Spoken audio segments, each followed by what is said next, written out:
will jump.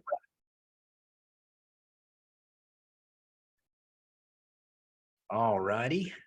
Welcome to today's show. We have an amazing guest speaker on today talking about passive investing. But first, let's go through a few housekeeping items. I'll be sharing my screen here for just a moment until we introduce our guest speaker today. So here we go. Shawn Ricehouse is our amazing guest speaker today. It will be well worth your time to stay to the end. And a couple disclaimers. This meeting is not a solicitation of any specific deal. This meeting is not legal or financial advice as well. So we'll be talking about the power of passive investing today, the power of passive income, and is our agenda. A little bit about Eagle City Multifamily. We raise capital to purchase apartments and to provide better living experiences for our tenants and to produce better than average returns for our investors. Nikki and Dr. Sanjeev Mal are here on the team, as well as Asif Kumar. And just for your information, someone at the end of the show, someone that's live on this call will receive a surprise gift. So stay on to the end. And before I introduce our guest speaker today, just want to say that next Monday, we will be live in person in Rockwall, Texas, at a restaurant at the Rodeo Goat right there on the lake, right near I-30. And hopefully, if you have our email and everything, you have information on that too as well, but we'll be posting that on our social medias as well. And so let's welcome Shawn Ricehouse today. Shawn is a construction owner turned into multifamily real estate wealth creator. Shawn began investing in real estate in 2010, holds single-family rentals, acquired multifamily property in 2021, longtime construction manager with a successful real estate investing business. Shawn's goal is to create economical and sustainable places to live and deliver top value to his investors. He is an active member in multiple real estate investment organizations and masterminds, active shareholder of a $2 billion energy as a service company, owned, operated, sold a $10 million mechanical firm, a director of a $50 million construction company specializing in corporate and governmental housing, 28 plus years construction management experience, both domestic and international. Active and passive apartment investor in the Texas, Florida, and Georgia markets of a total of 1,066 units. And let's not forget his hobbies: traveling, barbecuing, weightlifting, and soccer. That's interesting. Welcome, Shawn. Tell us a little more about yourself. Thanks, Herb. I appreciate it, man. That's I like the intro. So yeah, you kind of covered it a little bit, but we'll start at the bottom. The hobbies are interesting because we live in Texas, right? So I love to barbecue. I'm a longtime gym fanatic. So and of course my wife is from Brazil. And that's where the traveling comes in, and then also where the soccer comes in. All my kids play soccer because of the Brazilian bloodline, I guess I'll say. So it's quite a mix there. But Hey, I appreciate y'all having me. It's an honor to be on your show. And yeah, just a little bit about me. I've been in construction for 28 plus years. Owned and operated a company for probably 23 of those years. Had some single family investments. I think all of us that are in multifamily seem to start in single family. There's a few of us that went right to multifamily because we figured out a little faster than others, but I was not one of those. So I started in single family, and I think I had some rental houses. I had 2 rental houses when I was in my 20s, and thought I could just check the mailbox and everything would work out okay. Well, that didn't really go as planned. So I ended up selling those a long time ago. Traveled, did some overseas work on some American embassies. Met my wife in Brazil, and came back and started another company and helped stand up a energy as a service company here in Dallas. And kind of started traveling a little bit heavily. And at that time, I was starting to get back into the real estate game again in single families, and kind of wanted to start replacing my earned income with passive income, and figured out that single family was going to take a long time to do that. So and in between my travels, and helping this other company start up an office here in Dallas, I started not getting home very often. So I have 4 kids, love four awesome kids, and a great wife, and I figured if I wanted to be home to see them, I probably better figure something else out. So my wife actually has a condition called RP. It's retinitis pigmentosa. And she has about 15 to 18% of her vision left. So one of my whys is, why I did this and why I jumped into multifamily was to be home, obviously to get to my kids' soccer games, but also, facing some of the challenges that a lot of people face. And that's, being there to support the family and making sure my wife gets to her doctor's appointments and things like that. So went to multifamily, I started switching from single family to multifamily in 2021. And we've closed 6 deals and are under contract with 3 more deals. And I ended up retiring in January of this year. So I am full-time real estate, and I get to be home with my kids and my family. So I could probably go on for another 2 hours about what I do, but that's it. That's a good one. That'll get us started. That's amazing. I noticed a couple of things you mentioned. One of them, you said you had 2 houses, like rental houses, in your 20s, if I remember correctly. That's great. That's amazing. Yeah. You thought about it and had a plan, right? And also, the thing that stands out to me the most is you talked about replacing your earned income with passive income. And it sounds like you're successful at that. So there's a lot of other people out there that would love to do that, to be able to do that successfully.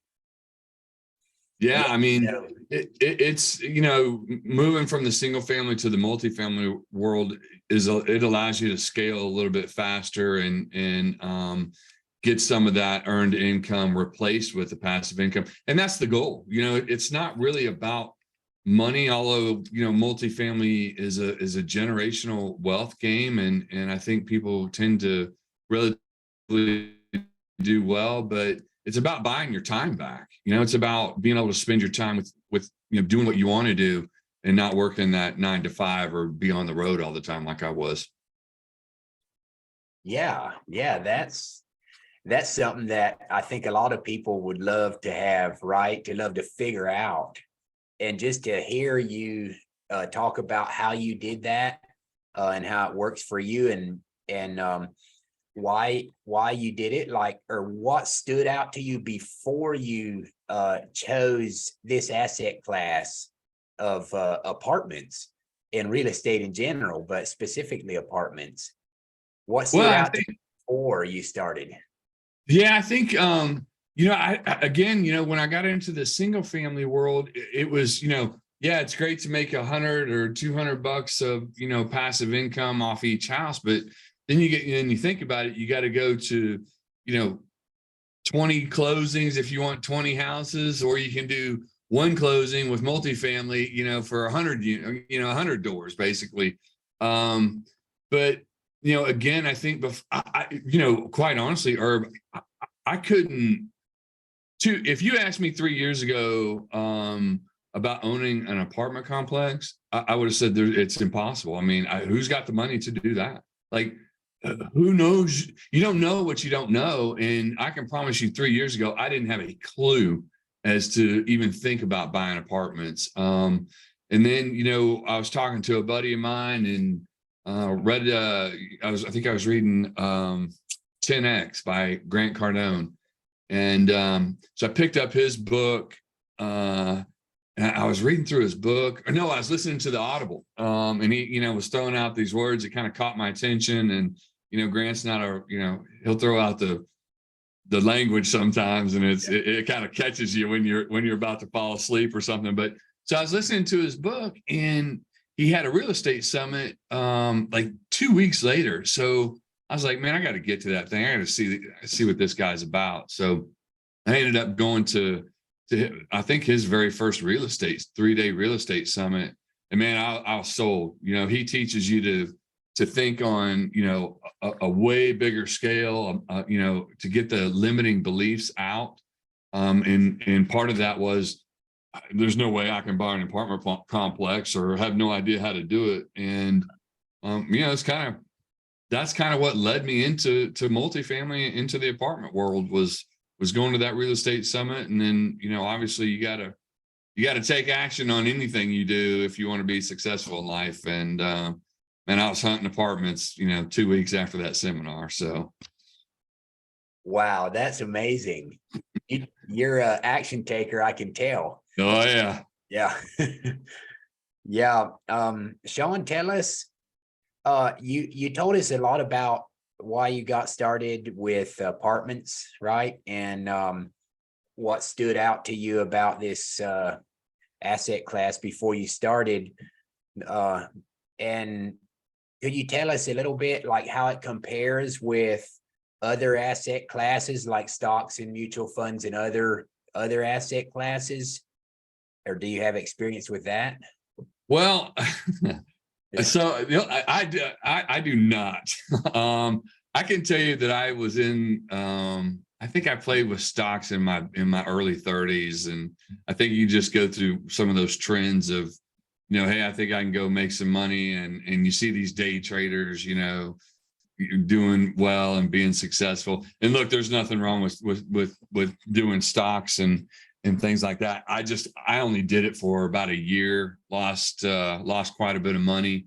And I quit investing altogether until, probably about 10 years ago. I picked back up on real estate. So I can't give you a comparison. I can tell you that, real estate is a real asset. It's a tangible asset. It's something that you can feel, that you can touch. It's the only asset class that I know that doubles almost every 10 years. It's a very solid asset to invest in. I don't know of any other asset that pays the returns that it pays. John, I agree with you. I've had some experience in other like mutual funds, and they're supposed to be great, right? They over time, right? 10 years, 50 years track record. And if you compare that, the long term with real estate, especially the apartment sector, it's a lot better with apartments and commercial real estate. And yeah, so I'm in the process of moving mine out of my investments out of mutual funds as well, and some other investments. So yeah, because it's a lot better. I start to see how the difference over time, the differences, and it's better. a lot better. So yeah. And you know, it's got some great tax advantages too. You know, it's you know, the tax depreciation and the tax deference is a really it's really phenomenal in multifamily, and you can't really find that in any other asset. So there's a lot of good reasons to be in multifamily, especially right now with the market the way it is. Shawn, you brought up a great point there. So would you talk a little more about the tax advantages, like, because there's more than one tax advantage, right? Depends on your situation, of course.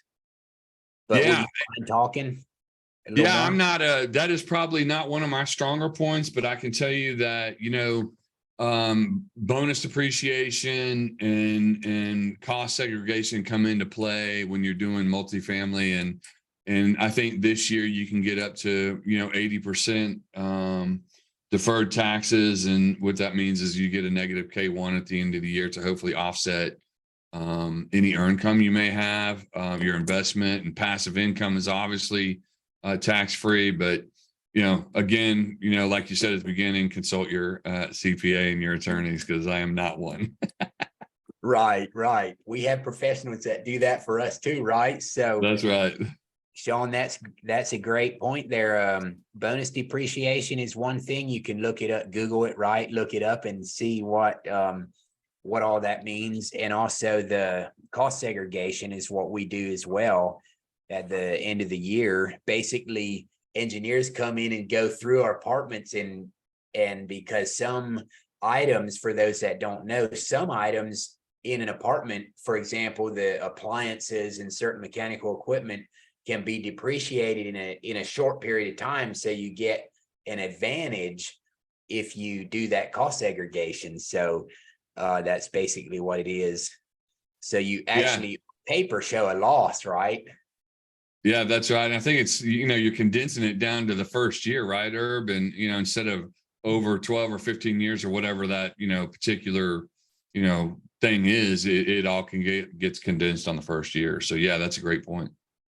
Right. I think the commercial real estate's 27.5 year depreciation, right? But then, of course, certain things are quicker. Some are like maybe even 5 years or 7 or 10 years, right? So we get the benefit on paper, right? That's The right. losses, right? So that's good. Thank you, Shawn. And I have some more questions here around what you learned since you started. So we talked about, I asked you some questions about what attracted you to it before you started. And would you talk a little more about your experience, like what you learned since you started, right? You don't have that much time on this show to talk about that. Okay, well, I'm kidding. Yeah. No, you know, it's just, you know, as long as you're willing to take action and learn, it is absolutely, man, education. I talked about this Friday. I had an interview with Rod Cleef, and we talked a lot about education. And the number one thing, you know, I always go back to the best investment, you know, you can make is in yourself, right? So when you invest in yourself, you part of that is investing in education, going to, you know, masterminds, investing in some mastermind. You know, I was in Grant Cardone's mastermind. I was in obviously in Rod Cleef's mastermind. So those things are critical and essential along any journey, is to find yourself a coach and a mentor. So, you know, not to dance around the subject, I've learned a lot, but I think it's very important to go when you're going into these type of situations, or this asset, or anything really that you do. You know, you need to have a coach and a mentor. I was reading a book. I read a book about 2 weeks ago called Relentless, and it's a pretty popular book, and you may know what I'm talking about. But it talks a lot about Michael Jordan. You know, Michael Jordan at the top of his games had like 6 coaches. You know, they had a diet coach, a trainer. You know, he had like, I think, a total of 6 coaches. So it's imperative that you invest in yourself, educate yourself, before, you dive into something that especially you've never been in before. But with that said, even with all those masterminds, Herb, I think that I'm still learning. We're closing on an asset this Friday, and I learned all kinds of new stuff. And this is our seventh or eighth closing, and I'm still learning. And I promise you, the next 10 years, I'll be learning. There'll be something new or something different, or because of the current market conditions, the debt, it's just always evolving and always changing. It's so fluid, especially right now, that it's very important that you take the time to understand, how these things are coming together and how these things operate. But again, like that's why I said it would be a long conversation to tell you everything I learned, but it's a learning game, man. Real estate in general is learning, right? Oh, absolutely. Yeah. Thank you, Shawn. That's, I'm a great believer in, self-education as well. I read a lot of books. I've listened to The Relentless recently as well. That book, that's a great book. Yeah. Yeah. And sometimes, as far as coaches and mentors go, we sometimes we pay pretty much sometimes for some of these, and we're like, how is it worth it? Right. But in the end, it is worth it because they can save us so much expense later, right? Oh, yeah. By the education.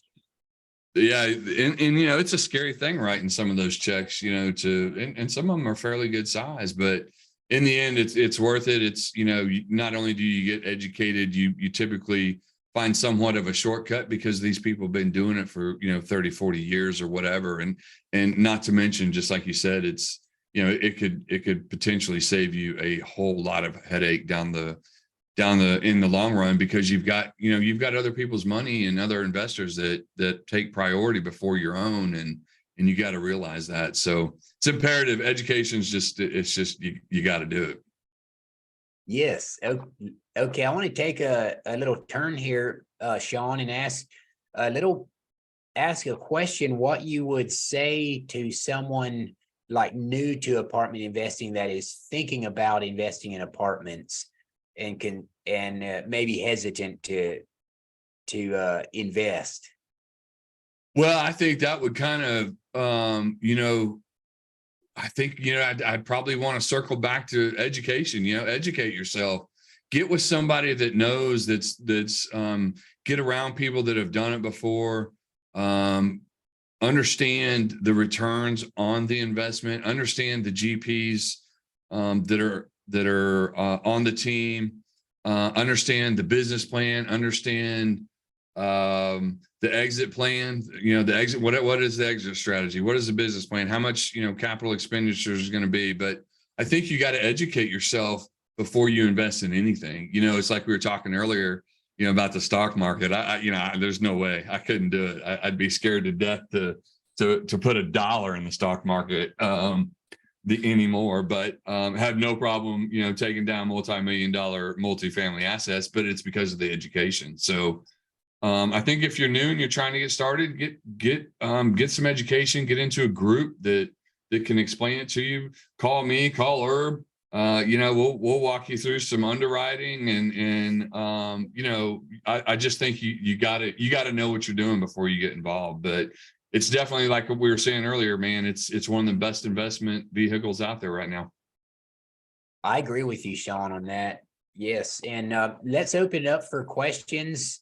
Anyone on the call, you're welcome to ask Shawn any questions you have about apartments, multifamily investing. And just go ahead and unmute yourself or post in the chat your question, and we'll get to it. So we've explained. You've done a great job at explaining some of the advantages of this asset class compared to others, and why you're in this class. I'll see if I see you unmuted. Do you want to go ahead? You have any questions? Yeah. Hi, Shawn. This is Asif Kamar. How are you doing? Hi, Asif. I'm good, man. How are you? I'm doing good, man. I'm just struggling with finding a the deals here. So what do you think about the market right now? The seller is still, is still they are in the last year situation. They are still asking what the numbers are not supporting. Yeah, it's tough right now, Steve. I mean, it's I think I had that question posed a couple of weeks ago, and I think right now patience is virtue because you know how the market is right now with the debt situation. Agency has a decent product out there right now. They're in the 5.5 to 6 range. But you got to be patient, and I think you got to have the relationships to have some of the off-market deals right now. Now, I think that'll change. I think there's going to be a flood coming, and over the next whatever. I don't want to. I don't have a crystal ball, but some of these guys that put adjustable rates on their product or on their asset a couple of years ago is coming due, and we're starting to see a little bit of that right now, but I think we're going to see a whole lot more of distressed debt situations coming. So do you think it's easy to get the agency loan? Say again? Do you think it's easy to get the agency loan? The agency loan? No, it's that's I'm laughing because Herb asked me what I learned over the last journey, and I've learned more in the last 3 months trying to close this debt with it. This asset that we're closing Friday, because we have an agency loan on it, and man, it is a struggle. It's well worth it. It's just a lot of paperwork. It's a lot of back and forth. It's not tough. It's just a lot of work involved with it. But yeah, they're out there writing. They're very finicky right now. That I'll tell you, they're very, Freddie and Fannie know that they have a good product out on the market, and they're picking and choosing what they want to do. So you can still get them, but it's got to meet their requirements. Thank you, Shawn. Thank you. You're welcome. Any other questions? Anyone else on the call? Any other questions? Shawn, is there anything else you wanted to say to the audience before we wrap it up? No, here's what I'll say, Herb. Thank you very much. It's my honor. It was a pleasure, and I appreciate you having me on your show. And I know you're here in Dallas, right? Yes. Yeah, because we met up. Yeah. So we need to meet up again. Oh, hey, I will do this if you'd let me. We have a meetup every third Thursday. Okay. It's a multifamily meetup every third Thursday downtown Dallas. I think the next one's on July 20th, and there's a few of us that are there: Jana Olselton, Jonathan, Sergio, Jedediah, and some of those folks. And we get together once a month in person, and if that's something that anybody's interested, just reach out. And I'm happy to get some information. Would love to meet you guys there. Come on down, man. I'll send you the info. Okay, thank you so much. Yeah, so Shawn, you're the lucky winner of the Starbucks gift card today. So you'll see that within the hour. I'll email it to you. You just simply open your email up and scan it on your phone at the Starbucks coffee shop and enjoy. Thank you, man. I appreciate that. Okay. Any other questions before we wrap it up? This has been an amazing event. Thank you, Shawn, for all your valuable information. And for all of those out there listening, don't forget to come to our in-person event next Monday evening at 7:00 at the Rodeo Goat on the lake right there in Rockwall, right off of I-30. So you'll see it on our social media posts as well.